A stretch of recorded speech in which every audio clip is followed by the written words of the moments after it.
Price Lord families. நான் பெற்றதை உங்களுக்கு கொடுக்குறேன் சீரியஸோட தேர்ட் சீரியஸ் இது.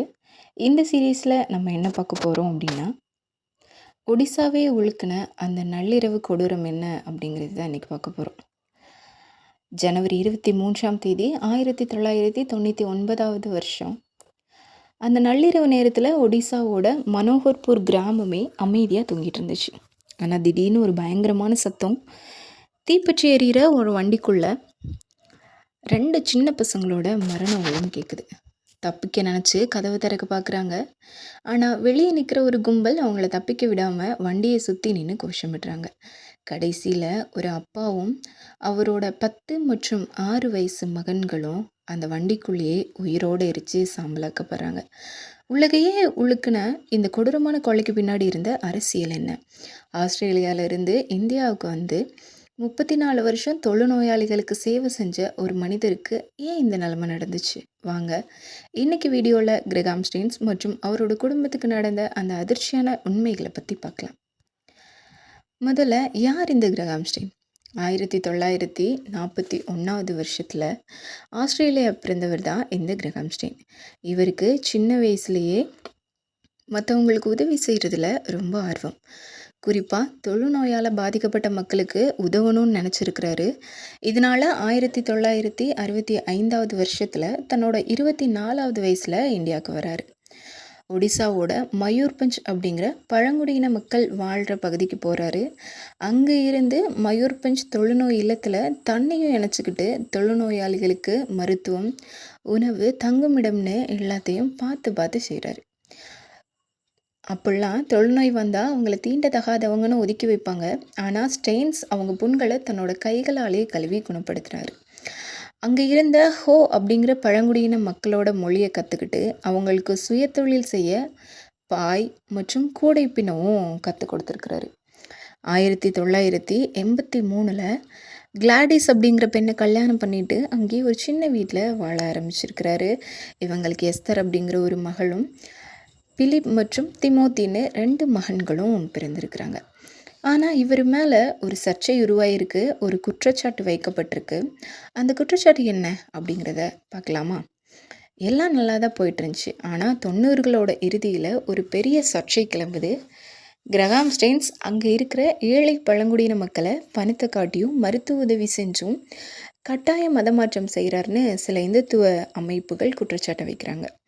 ஆனால் உண்மை என்னென்னா, பின்னாட்களில் அமைக்கப்பட்ட வாத்வா கமிஷன் விசாரணையில் அங்கே எந்த ஒரு கட்டாய மதமாற்றமும் நடக்கலை. ஸ்டெயின்ஸ் முழுக்க சமூக சேவை மட்டும்தான் செஞ்சார் அப்படின்னு தெளிவான ஆதாரத்தோடு நிரூபிச்சிருக்கிறாங்க. ஆனால் அந்த சமயத்தில் சில சமூக விரோத கும்பல் பரப்பின வதந்தி ஸ்டெயின்ஸ் மேலே ஒரு பெரிய வன்மத்தை உருவாக்கியிருக்கு. அதுக்கு தலைமை தாங்கினவர் தான் தாரா சிங் அவர்கள். அந்த கருப்பு நள்ளிரவு அப்படி என்னதான் நடந்துச்சு? 1999 ஜனவரி 22 ஒடிசாவோட மனோகர்பூர் கிராமத்தில் ஒரு வருடாந்திர முகாம் ஒன்று நடக்குது. அதில் கலந்துக்கிறதுக்காக கிரகாம் ஸ்டெயின்ஸ் அவரோட 2 மகன்களான 10 வயசு பிலிப் மற்றும் 6 வயசு திமோத்தியோட போயிருக்கிறாரு. அன்றைக்கி நைட்டு பயங்கரமான குளிர். அதனால் அவங்க கொண்டு போன ஜீப்புக்குள்ளேயே 3 பேரும் படுத்து தூங்குறாங்க. மணி நள்ளிரவு 12 தாண்டுது. தாரா சிங் தலைமையில் ஆயுதங்களோடு வந்த 50க்கும் மேற்பட்ட ஆட்கள் அந்த வண்டியை சூழ்ந்துக்கிறாங்க. அவங்க வண்டியில் தூங்குறாங்கன்னு தெரிஞ்சதும் வண்டியோட கதவுகளை வெளிப்பக்கமாக பூட்டுறாங்க.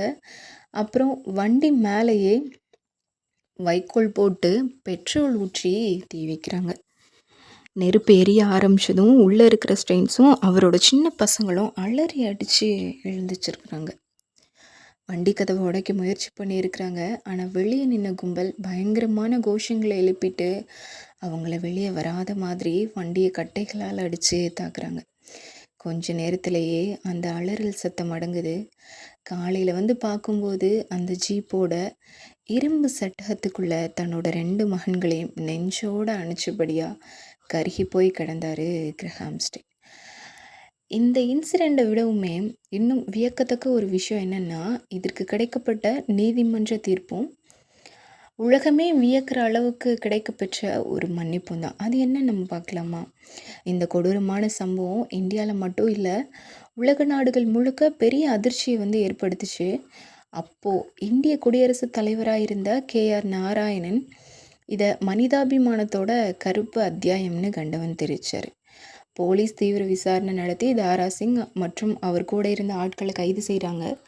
நீதிமன்றம் தாரா சிங்க்கு மரண தண்டனை விதிச்சது. பின்னாடியே அது ஆயுள் தண்டனையாக குறைக்கப்பட்டது. ஆனால் இந்த கதையோட மிக முக்கியமான திருப்புமுனை இதுக்கப்புறம் தான் நடக்குது. தன்னோட கணவரையும் 2 பிள்ளைகளையும் கொடூரமாக இழந்த அந்த தாய் கிளாடிஸ் ஊடகங்களுக்கு முன்னாடி ஒரு விஷயத்த சொல்கிறாங்க. அதை கேட்டு உலகமே ஸ்தம்பிச்சு போச்சு.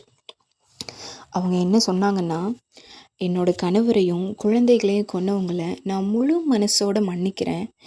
என்னோட இருதயத்தில் யாருக்கு விரோதமாகவும் எந்த வன்மமுமே கிடையாது. பழி வாங்குறதுல இழந்த உயிர்கள் திரும்பி வரப்போகிறதில்ல. அன்பு தான் எல்லாத்தையுமே மாற்றும் அப்படின்னு சொல்கிறாங்க. கொலையாளிகளுக்கு தூக்கு தண்டனை கொடுக்கணும்னு எல்லாரும் போராடினப்போ ஒரு கிறிஸ்டியனாக ஏசு கிறிஸ்து கற்பித்த அன்போட வழிகளில் அவங்கள மன்னிச்சதா கிளாடிஸ் அறிவிச்சிருக்கிறாங்க. இந்த சம்பவத்துக்கு அப்புறமா கிளாடிஸ் ஆஸ்திரேலியாவுக்கு ஓடி போகலை. 2004 வரைக்குமே இந்தியாவிலே தங்கி தன்னோட கணவர் பாதியில் விட்ட தொழுநோயாளிகளுக்கான சேவையை தொடர்ந்து கண்டினியூ பண்ணுறாங்க. அவங்களோட இந்த அசாத்தியமான அன்பையும் சேவையும் பாராட்டி அவங்களோட அன்புக்காக இந்திய அரசு 2005ஆம் ஆண்டு நாட்டின் உயரிய விருதுகளில் ஒன்றான பத்மஸ்ரீ விருது வழங்கி அவங்கள கௌரவிக்குது. வெறுப்பை மட்டுமே சுமந்துக்கிட்டு இருந்த வாழ்க்கை வாழ முடியாது, அன்பால் மட்டும்தான் வெறுப்பையுமே வெல்ல முடியும்னு நிரூபித்து காட்டின ஒரு குடும்பத்தோட கதை தான் இது. இன்றைக்கும் ஒடிசாவில் இருக்கிற அந்த பகுதி மக்களுக்கு கிரஹாம் ஸ்டெயின் ஒரு தெய்வமாக தான் பார்க்கப்படுறாரு. மதத்தையும் ஜாதியும் தாண்டி மனிதநேயம் தான் பெருசுன்னு உணர்ந்துறேன். இந்த சம்பவத்தை பற்றி நீங்கள் என்ன நினைக்கிறீங்க? உங்களோட கருத்துக்களை கீழே கமெண்ட்டில் சொல்லுங்கள். இந்த வீடியோ உங்களுக்கு பிடிச்சிருந்தா லைக் பண்ணுங்கள், உங்கள் ஃப்ரெண்ட்ஸுக்கு ஷேர் பண்ணுங்கள். மறக்காமல் நம்ம சேனலுக்கு சப்ஸ்கிரைப் பண்ணுங்கள். அடுத்த ஒரு சுவாரஸ்யமான வீடியோவில் மீண்டும் சந்திப்போம். அதுவரை stay tune guys. Bye. God bless you. This is your Sissy.